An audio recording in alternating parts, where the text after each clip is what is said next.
Em vez disso, fazemos de Deus o regente governador de todas as coisas, o qual, por sua sabedoria, decretou desde a extrema eternidade, o que havia de fazer. E agora, por seu poder, executa o que decretou. Assim afirmamos que não só o céu, a terra e as criaturas inanimadas, mas até os desígnios e intenções do homem são de tal modo governados por sua providência que são por ela retilineamente conduzidas ao que? A meta destinada. É o quê? Irmãos, graça e paz e bem-vindos a mais um vídeo aqui no canal Libertos em Cristo. E no vídeo de hoje nós vamos falar de um assunto muito legal. Esse assunto ele teve início, essa ideia desse vídeo, ele surgiu de um debate que teve alguns dias atrás, aí eu acho que até um mês atrás, no canal do Josafá Agra, em que ele estava fazendo um vídeo lá falando sobre calvinismo e o Tourinho entrou nesse vídeo, inclusive o Tourinho saiu bravo lá desse vídeo, aquele dia, né, daquela live. Só que ali foram tratados de diversos assuntos muito interessantes e um desses assuntos é o que eu vou trazer aqui hoje, tá certo? É apenas um, porque ali foram tratados de tantos assuntos que se possivelmente eu farei outros vídeos sobre outros assuntos que foram ali tratados, tá certo? Para poder trazer esclarecimento e trazer um pouco mais de informação aí para vocês, informação relevante, informação teológica aí, para que a gente cresça aí no entendimento e compreensão das Sagradas Escrituras, tá certo? Então o vídeo de hoje é para falar sobre esse assunto e antes do vídeo começar, eu preciso te lembrar de não se esquecer de se inscrever no canal, dar like, curtir, compartilhar, porque isso ajuda o nosso canal a crescer, ajuda o nosso canal a ganhar relevância e essa mensagem a chegar a muito mais pessoas. Então eu conto com a sua ajuda, tá certo? E também, lembrando aí que nós temos o nosso clube de membros aqui do canal, seja parte desse clube de membros também, porque também colabora com o nosso canal, colabora aí com essa nossa missão, né, de levar o evangelho e pregar o evangelho. Os membros do canal têm acesso aí aos nossos estudos bíblicos aí completos, né? Se Deus quiser, a gente já está finalizando o estudo do livro completinho de Atos dos Apóstolos e em breve aí eu vou lançar uma pergunta aí para os membros do canal, qual que é o próximo livro da Bíblia que a gente vai estudar, tá certo? Então, beleza, sem mais delongas, vamos para o assunto de hoje. Então, o assunto de hoje, ele tem a ver aí com uma passagem que o Josafá leu lá das Institutas de Calvino, mas eu vou deixar esse negócio mais para o meio do vídeo. Se você achar assim, ah não, esse assunto demora demais, coloca aí o vídeo no 1.5, mas é muito importante que você assista esse vídeo todo, porque senão você vai perder o fio da meada e você também, aliás, não vai entender o que leu, entendeu? Se você pegar as Institutas de Calvino, dar uma lida, igual até o Josafá falou o negócio lá no vídeo, que ele falou assim, não, eu sei ler língua portuguesa e beleza, eu li lá, eu entendi. Não é assim que funciona. Principalmente quando a gente está falando de literatura técnica. O que é literatura técnica? Literatura que tem um grau aí de desenvolvimento acadêmico grande, e aí, no caso, a teologia é uma matéria técnica também, entendeu? Então, quando a gente lida com teologia, a gente está lidando teologia, filosofia, coisas que para você compreender, você precisa ter um conhecimento mínimo na área, porque senão você vai se embananar. Bom, mas vamos lá. Eu vou começar a explicar isso de maneira bem do básico mesmo. Então a ideia aqui é trazer realmente um conhecimento e para que você saia desse vídeo entendendo o que é aquela passagem das Institutas de Calvino que eu li aí no começo, tá bom? Então vamos lá. É, Existe uma pergunta muito interessante que a gente tem que fazer. Que pergunta que é essa? A pergunta é: por que que o mundo gira? Não sei se você já parou para se perguntar isso daí. Por que que o mundo gira? Por que que as coisas acontecem? Por que acontece alguma coisa ao invés de não acontecer nada, por exemplo? Por que que, sei lá, a chuva chove? Por que que o vento venta? Por que que o mundo gira? Por que que as pessoas fazem o que fazem? Como que funciona a organização desse mundo? Bom, para responder essa pergunta, existem diversas filosofias que a gente pode usar para responder. No nosso ambiente propriamente cristão aqui, ele vai ter algumas respostas possíveis, tá certo? E essas respostas possíveis, aliás, hoje aqui vai ser um negócio até interessante, tá bom? Aliás, eu vou até deixar aqui o livro que eu vou mostrar para vocês. Vai ter um negócio muito interessante. Eu acho só essa novidade que eu trouxe aqui já é suficiente para você dar like nesse vídeo agora, entendeu? Porque olha só, olha que negócio legal. Vai mudar aí para você agora em 3, 2, 1. Olha que legal, consegui instalar uma outra câmera aqui, então hoje a gente vai ter duas câmeras, inclusive aqui, ó, eu tenho as Institutas de Calvino, que a gente vai ler isso daqui a pouquinho, tá certo? Então vamos lá. Nós temos algumas possibilidades que a gente pode. O mundo gira ou as coisas acontecem por acaso ou sorte. Então você vai ter aqui, ó, um acaso ou sorte. Essa é uma possibilidade de como que as coisas acontecem. Então, o que seria esse negócio de acaso ou sorte? Deixa eu voltar aqui. Então, vamos supor, o mundo gira por quê? Porque deu-se início, se você acredita num Deus criador. Então, Deus criou todas as coisas, botou as regras na natureza, e a natureza segue o seu curso, mundo girando, coisas acontecendo, sem que Deus tenha nada a ver com isso. Simplesmente as coisas acontecem por acontecer, tá certo? Então isso que é a ideia de acaso, ou seja, as coisas acontecem por acaso, tá certo? Então não há nada que reja, não há nada que governe as coisas que acontecem. Essa é uma possibilidade de pensamento. Aliás, essa é a possibilidade de pensamento do Josafá. Ele mesmo disse que acredita em acaso ou sorte quando questionado pelo Tourinho. Porém, o que acontece? Qual que é o problema do acaso ou sorte? O problema é o seguinte, que você terá graves problemas bíblicos se você define essa visão. Por quê? Quem pensa em acaso ou sorte são geralmente o quê? Ateus. Tá certo? Por quê? Como os ateus, eles não acreditam num Deus criador de todas as coisas, então ele vai acreditar no quê? O mundo roda porque você tem as regras naturais para que o mundo rode. É por isso que as coisas acontecem como acontecem. Então, ateus, por exemplo, eles são um dos que pensam exatamente dessa maneira. Outro grupo aí que a gente pode colocar, tem alguns outros, mas eu vou citar dois. Para citar um grupo, obviamente que o Josafá não é um ateu, né? Então, assim, ele mesmo ele não vai se chamar de ateu, obviamente. Mas tem um outro grupo de teologia que chama de teologia aberta, tá certo? Tel aberta. É um ramo da teologia que depois eu posso explicar um pouquinho mais. Ficou muito pequeno aqui. Deixa eu colocar o aberto um pouco maior aqui. Ó. Tel aberta. É só para vocês verem. Então, ateus ou teologia aberta. Beleza. Do outro lado desta moeda, existe uma outra forma das coisas serem governadas. Então, qual que é essa outra forma? A outra forma seria o destino. Tá certo? Destino. Então, destino significa que todas as coisas estão pré-determinadas, pré-definidas e não há nada que se possa fazer para alterar. Você não tem nenhuma operação ou nenhuma chance de intervenção em todas as coisas que acontecem. E isso, quem que pensa desse jeito aqui? Bom, são pessoas dentro da teologia chamadas de fatalistas, tá? Fatalistas é uma. Então, por que fatalista? Porque é uma fatalidade. As coisas estão todas definidas e você não consegue fazer absolutamente nada que mude esse destino. Tá certo?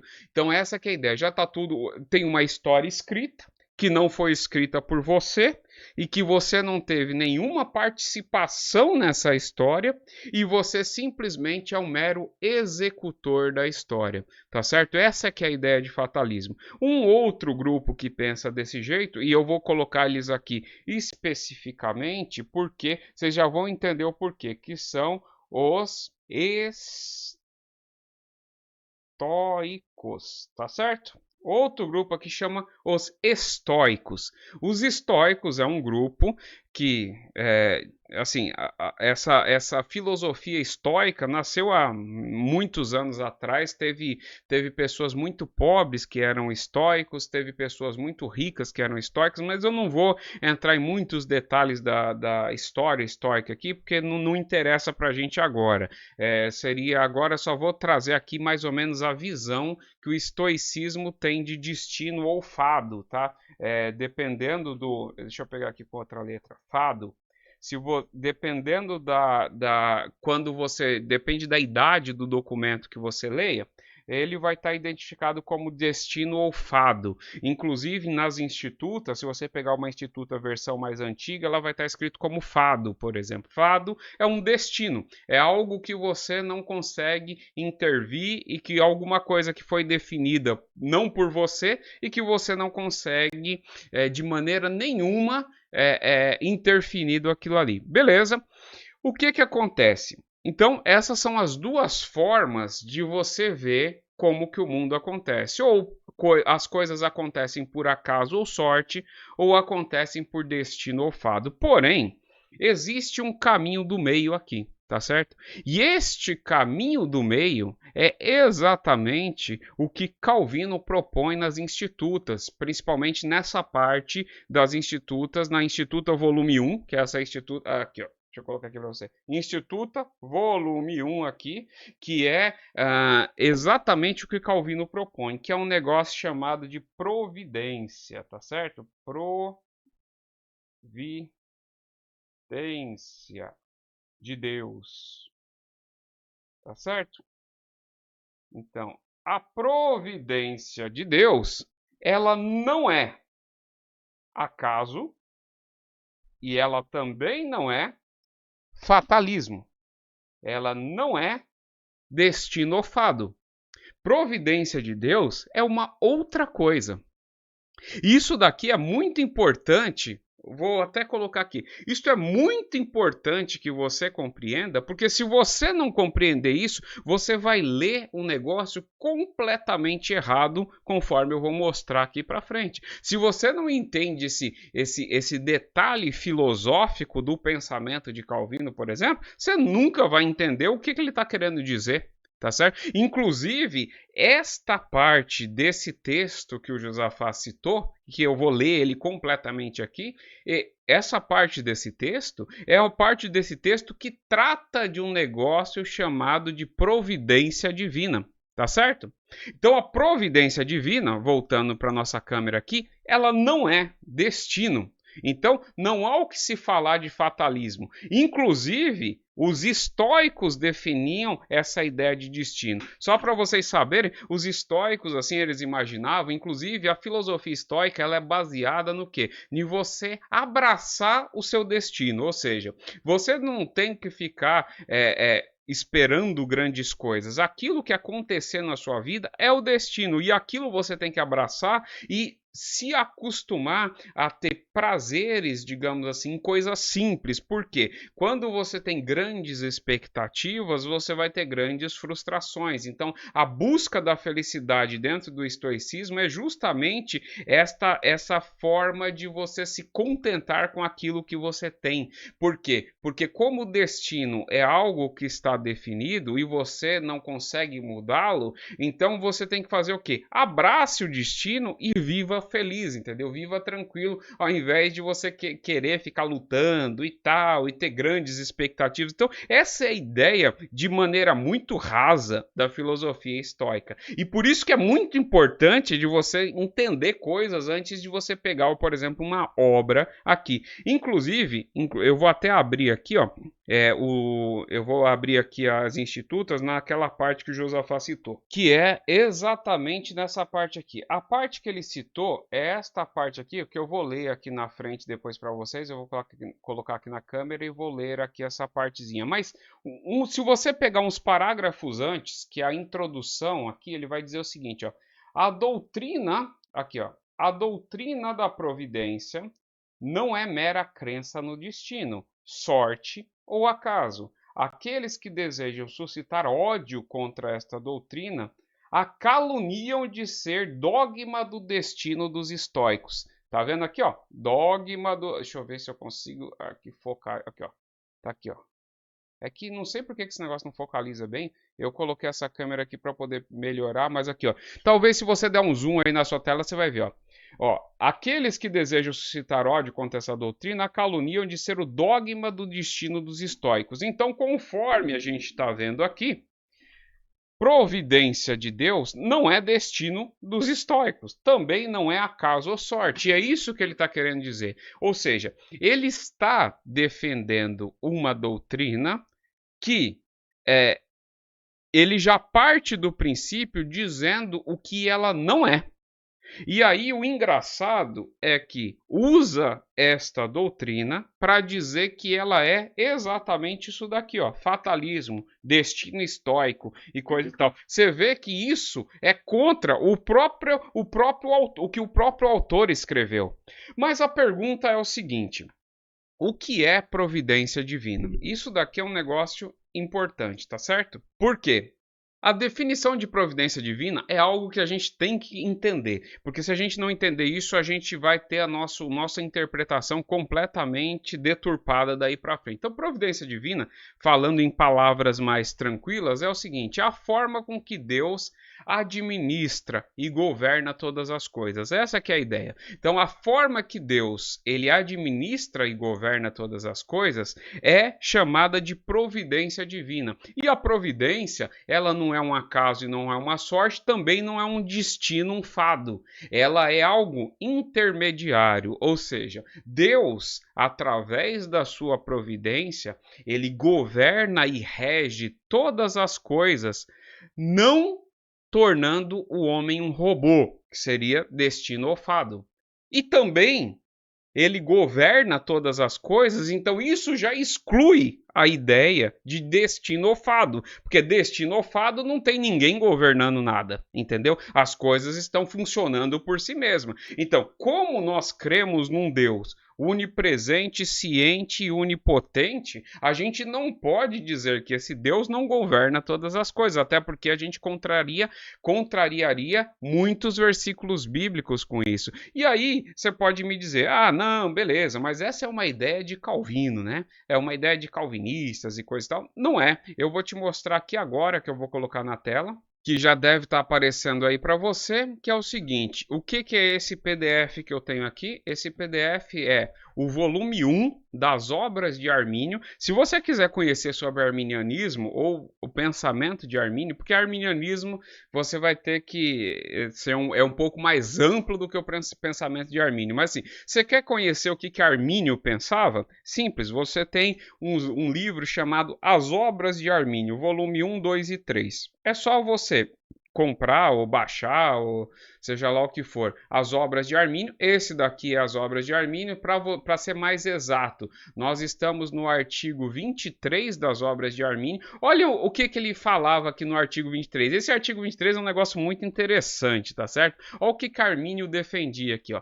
Com frequência, uma criatura que não está totalmente endurecida no mal não se mostra disposta a realizar uma ação pelo fato de esta ação ser pecaminosa. Então, quer dizer, a pessoa, ela não está totalmente endurecida, ela pode, digamos assim, resistir a fazer uma ação pecaminosa. A gente poderia discutir isso aqui, mas não é a ideia, porque, de novo, para a gente falar sobre conceitos bíblicos e filosóficos, a gente tem que ter um pouco mais de base, precisa trazer mais texto. Eu teria que fazer uma live só para falar do pensamento de Armínio, mas vamos para frente, ó. A não ser, ó, quando certos argumentos e ocasiões são apresentados a ela. A ela quem? A pessoa. Dizendo assim, os quais, ó, a não ser, eu vou até deixar aqui, ó, a não ser que, deixa eu grifar, os quais agem como incitações à sua comissão. E ele vai usar a palavra aqui administratio, que era a forma com que ele entendia, tá certo? Ou seja, ó, a gestão dessa apresentação também está na mão do quê? Da providência de Deus, que apresenta essas incitações para que ele possa realizar a sua própria obra através do ato da criatura. O que Armínio está falando aqui? Apesar de Deus usar os atos de uma criatura para realizar o seu propósito, então, portanto, isso precisa ficar na sua cabeça. Primeiro, Deus tem um propósito, Deus tem um plano, e Deus utiliza, inclusive, os atos das criaturas para realizar o seu plano. Então, mesmo uma criatura, ou seja, quando você tem uma criatura que você submete esta criatura a um determinado contexto, quando Deus faz isso, ele sabe exatamente qual é o resultado daquilo ali. E ele utiliza esses atos, ou seja, o que Armínio está falando aqui? Da providência de Deus, que é o que a gente vai estudar aqui agora, tá certo? Então, assim, isso é o pensamento de Calvino? Não, Armínio citou exatamente essa mesma coisa, entendeu? E por quê? Porque este é o problema.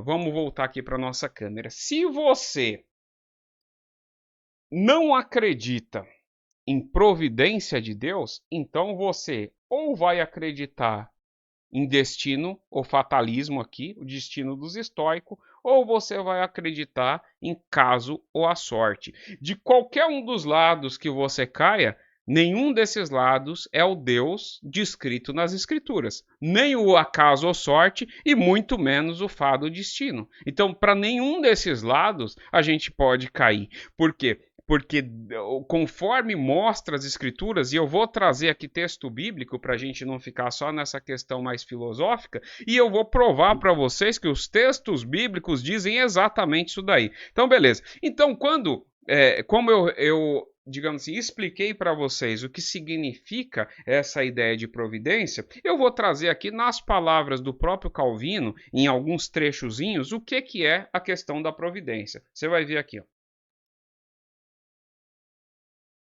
Primeiro, se você for na página 212, tá certo? Aqui das obras de Armínio, a obra de Armínio, não, desculpa, aqui das Institutas, volume 1, você vai dizer assim, ó.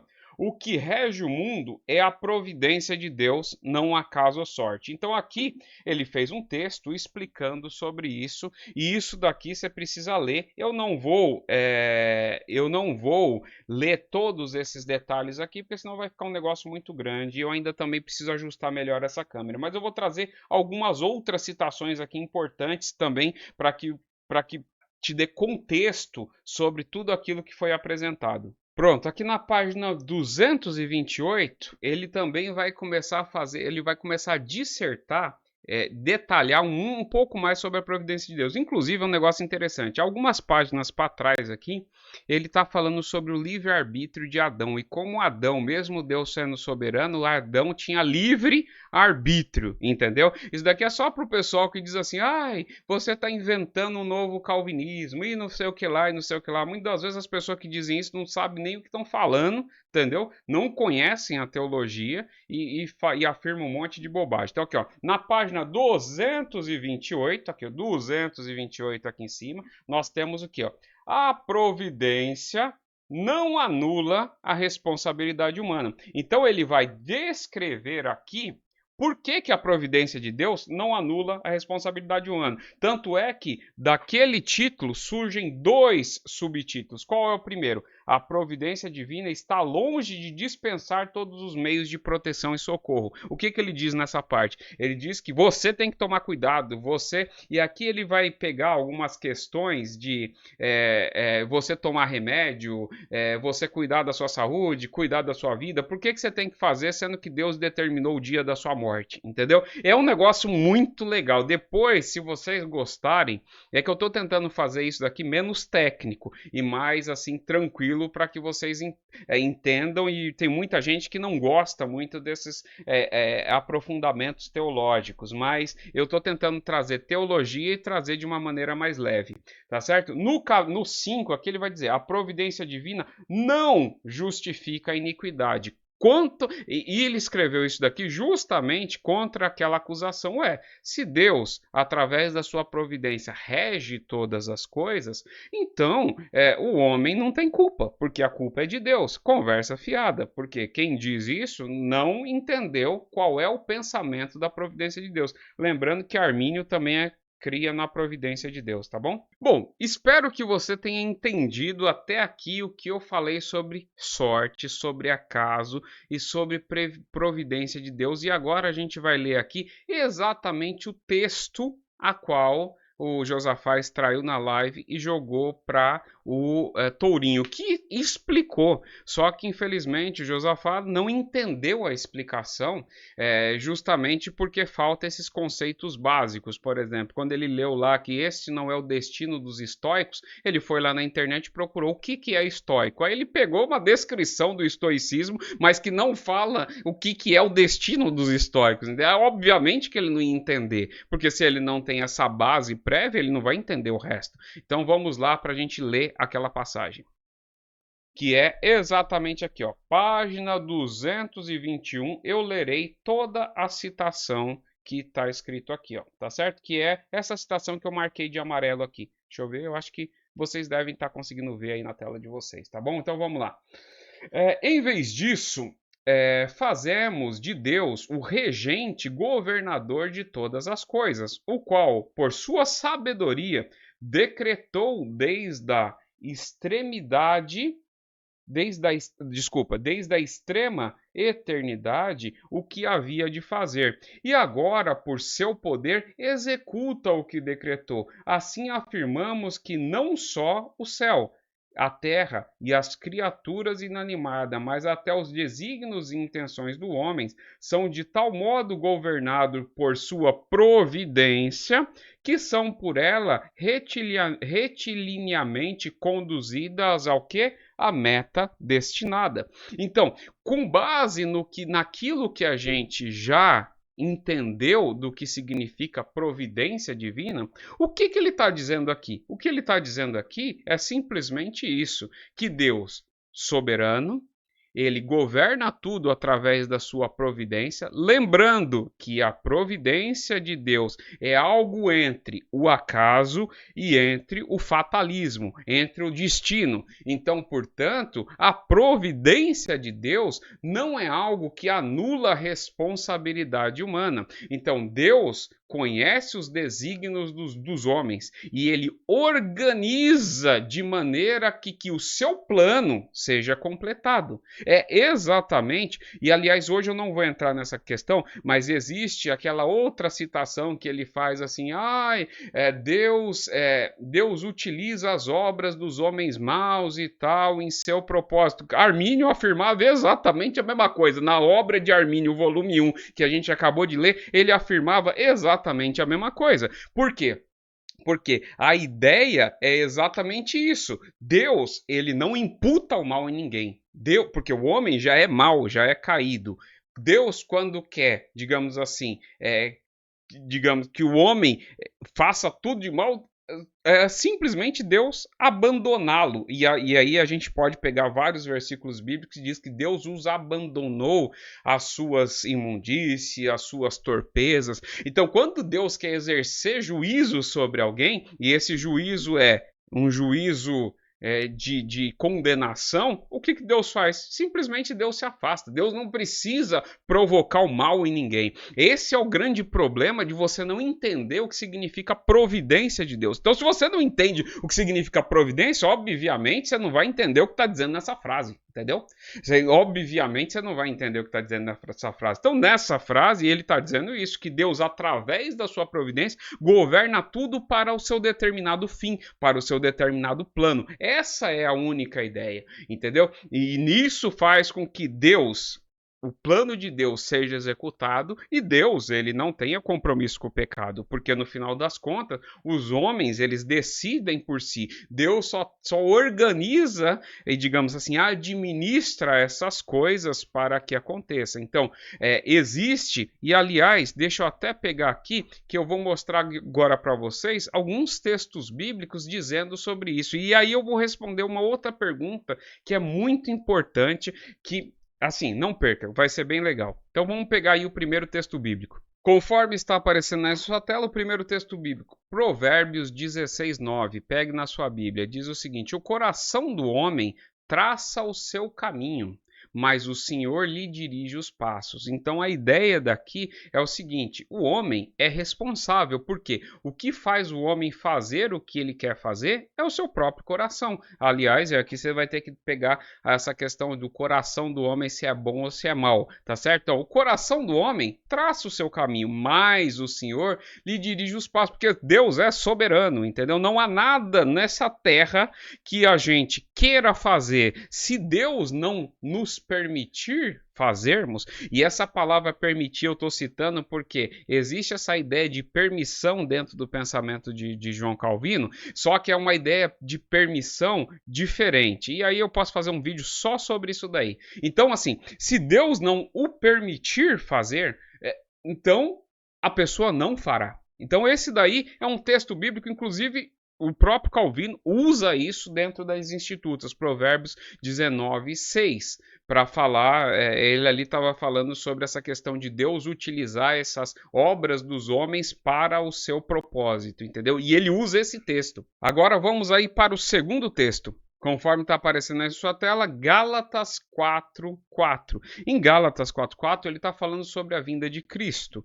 E aí ele vai dizer o seguinte, ó: vindo, porém, a plenitude do tempo, Deus enviou o seu Filho, nascido de mulher, nascido sob a lei, para resgatar os que estavam sob a lei, a fim de que recebêssemos a adoção de filho. Ó, vindo o quê? A plenitude do tempo. E essa ideia de plenitude do tempo que está aqui é porque é o seguinte: Jesus nasceu na época em que ele teria que nascer. Não só isso, já tinha sido profetizado, o nome de Jesus foi o próprio assim, foi o próprio Deus, né, através de um anjo, falou qual que seria o nome, o que teria que acontecer, tudo certinho, determinado as coisas por Deus. Com essa ideia de plenitude do tempo, como a gente está estudando lá em Atos dos Apóstolos, você vai ver que a vinda de Jesus, ela aconteceu no único momento da história da humanidade que poderia acontecer, porque era um momento de ascensão ou de plenitude do Império Romano, em que tudo estava estruturado, ou seja, você tinha uma língua só em um império gigantesco, então a facilidade que os apóstolos tiveram de levar em todas as nações o evangelho, a centralidade ali de Roma para poder espalhar o evangelho, era um negócio assim espetacular quando você estuda isso. Então, essa ideia de plenitude do tempo está aí. E ué, quem que organizou para dar a data exatamente em que Cristo tinha que nascer, o local que ele tinha que nascer, digamos assim, debaixo sob qual império ele teria que nascer? Se Cristo tivesse nascido, vamos supor aí, 300, 400 anos antes ou depois, possivelmente ninguém conheceria o cristianismo. Possivelmente ninguém conheceria, porque seria um outro arranjo político que não seria possível essa propagação do evangelho, porque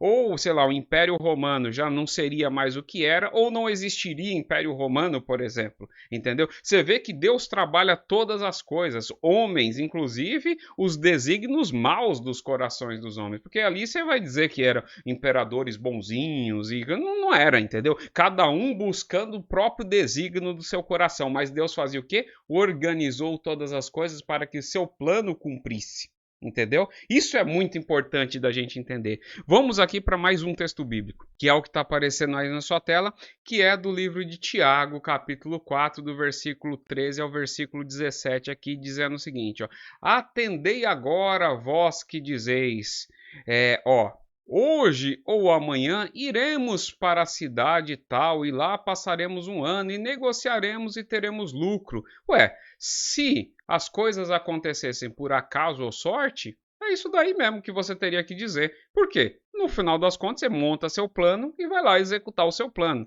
Ó, vós não sabeis o que sucederá amanhã. Que é a vossa vida, sois apenas como neblina que aparece por um instante e logo dissipa. E em vez disso, vamos dizer, se o Senhor quiser, não só viveremos, porque esse daqui é um fato. Se o Senhor não quiser, a sua vida pode ser ceifada. Inclusive, você pode fazer planos para ir para determinado lugar e Deus simplesmente falar, não vai e acabou-se, entendeu? E dizer assim, muda seus planos, muda o que for. Então, se o Senhor quiser, não só viveremos, como também faremos isto ou aquilo. Agora, entretanto, vós jactais das vossas arrogantes pretensões, toda jactância semelhante a essa é o quê? Maligna. Portanto, aquele que sabe o que deve fazer bem e não faz isso está pecando. Então, fora esses textos bíblicos, eu tenho muitos mais outros textos bíblicos para a gente trazer aqui, que eu não vou trazer para não poder cansar você. Mas eu poderia citar facilmente, por exemplo, quando Paulo lá em Atos, depois você pega na sua Bíblia, Atos 16:6, quando Paulo e seus companheiros estavam querendo ir pregar, né, na província da Ásia, o Espírito Santo os impediu e eles não foram pregar. Ué, mas peraí, não é para levar o evangelho a todo mundo? Por que o Espírito Santo? E se alguém ali morreu nesse intervalo de caminho, nunca ouviu falar do evangelho? Porém. Então, quem acha que as coisas acontecem por sorte ou acaso é que vai ter que explicar isso daí, porque o fato é o seguinte: Deus rege absolutamente todas as coisas. Então esse daí é um outro exemplo disso, o exemplo do profeta Jonas, que ele não queria ir para um lugar e foi obrigado, entendeu? Mas foi, pregou, houve aquelas conversões que Deus já havia preparado e acabou-se, entendeu? Então, mas Jonas, ele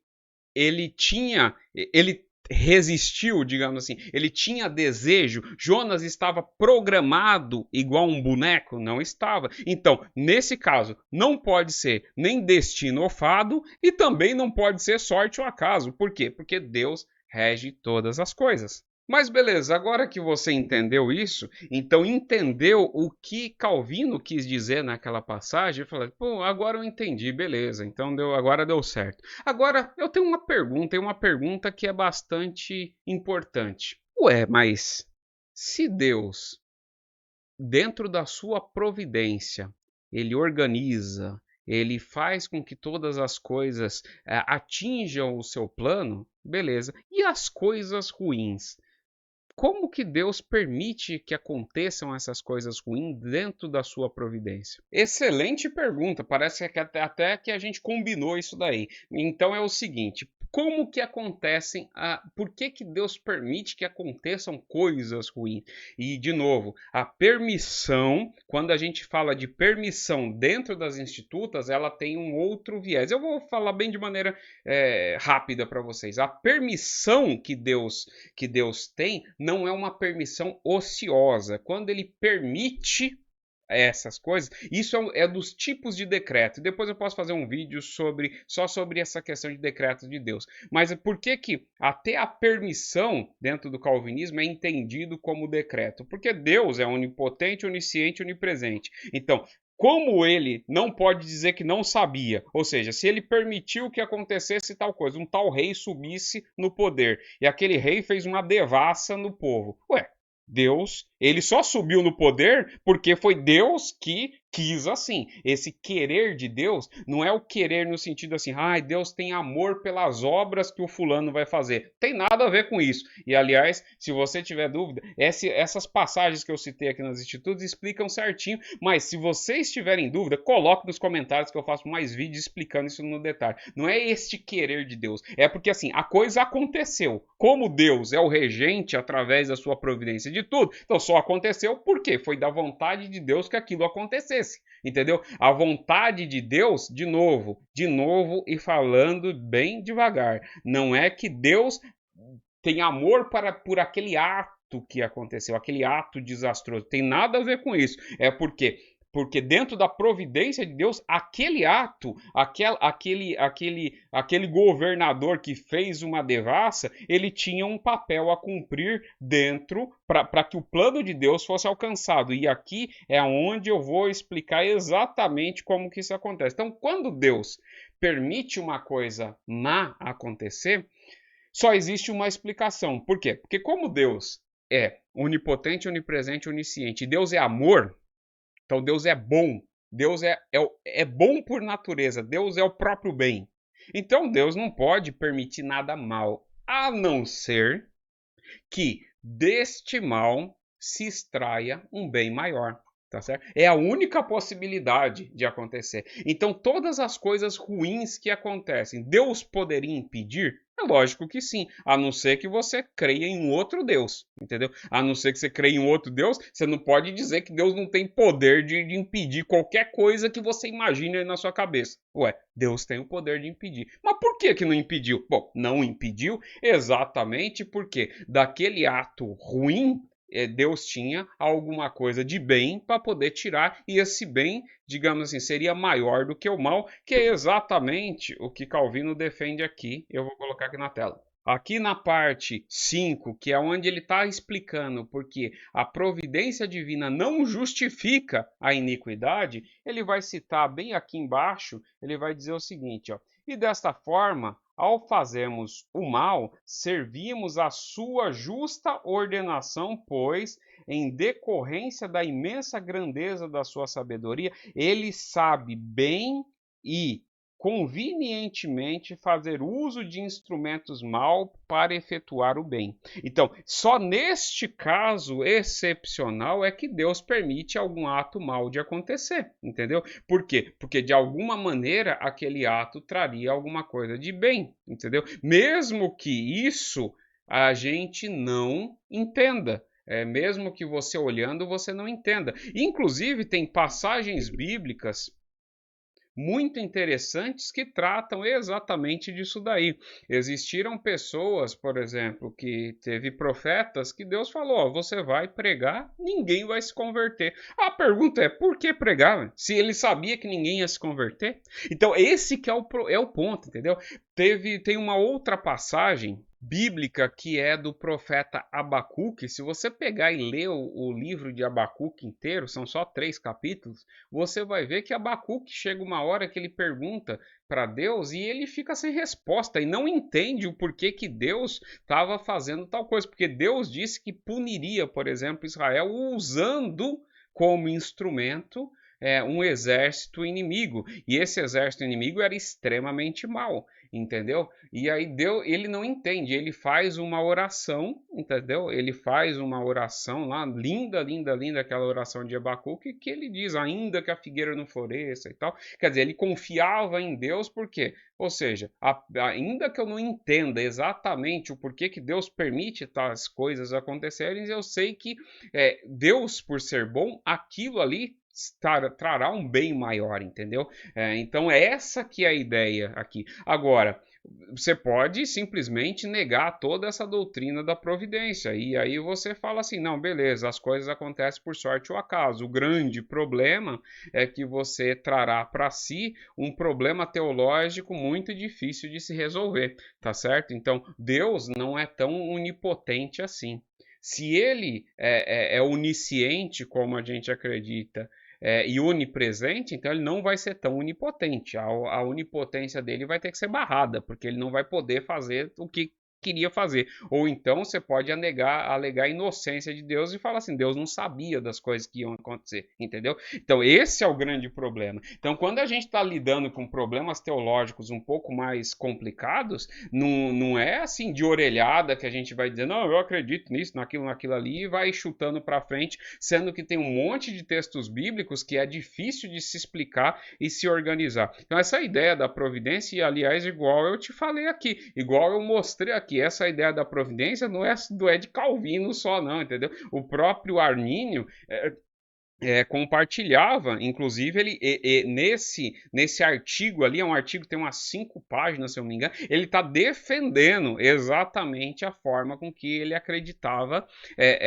que funcionava todas as coisas, como Deus, através da sua providência, usa os atos maus, entendeu? Para que aquilo ali seja executado o seu plano. Então, essa que é a ideia. Então, eu fiz esse vídeo para tratar desse assunto, espero que você tenha gostado. Eu tentei aqui resumir o máximo possível, mas você vê, todo esse vídeo, com todo esse tempo, tá certo? Ele foi para explicar basicamente 3 frases, ou 2 frases, para ser mais exato. Mas por quê? Porque se você não tem essa base de conhecimento, você não vai entender nunca. E aí, entendendo, aí você pode dizer assim, rapaz, eu entendi, beleza, mas não concordo, maravilha, não tem problema nenhum com isso, entendeu? Agora, o fato é injustiça. É você não entender e sair falando um monte de bobagem sem saber o que está falando. Aí é o grande problema. E eu não gosto disso, e todo mundo que sabe e me conhece sabe muito bem disso.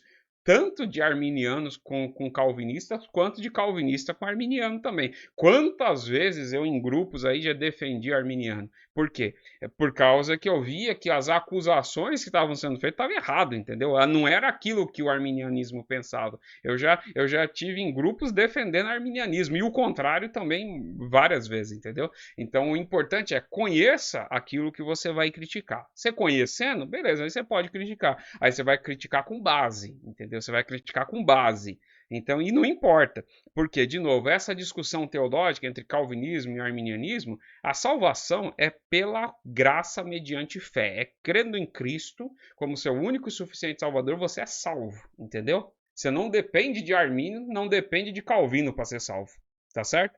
Agora, para todas as pessoas que têm interesse pela palavra de Deus e buscam entender alguma coisa, não tem como. Você vai cair numa linha de pensamento. Não pense você que você é o alecrim dourado que hoje recebeu uma iluminação que pensou uma coisa que ninguém nunca pensou. Você vai cair dentro de uma doutrina dessa. E geralmente cai dentro de heresia. Geralmente é dentro de heresia, entendeu?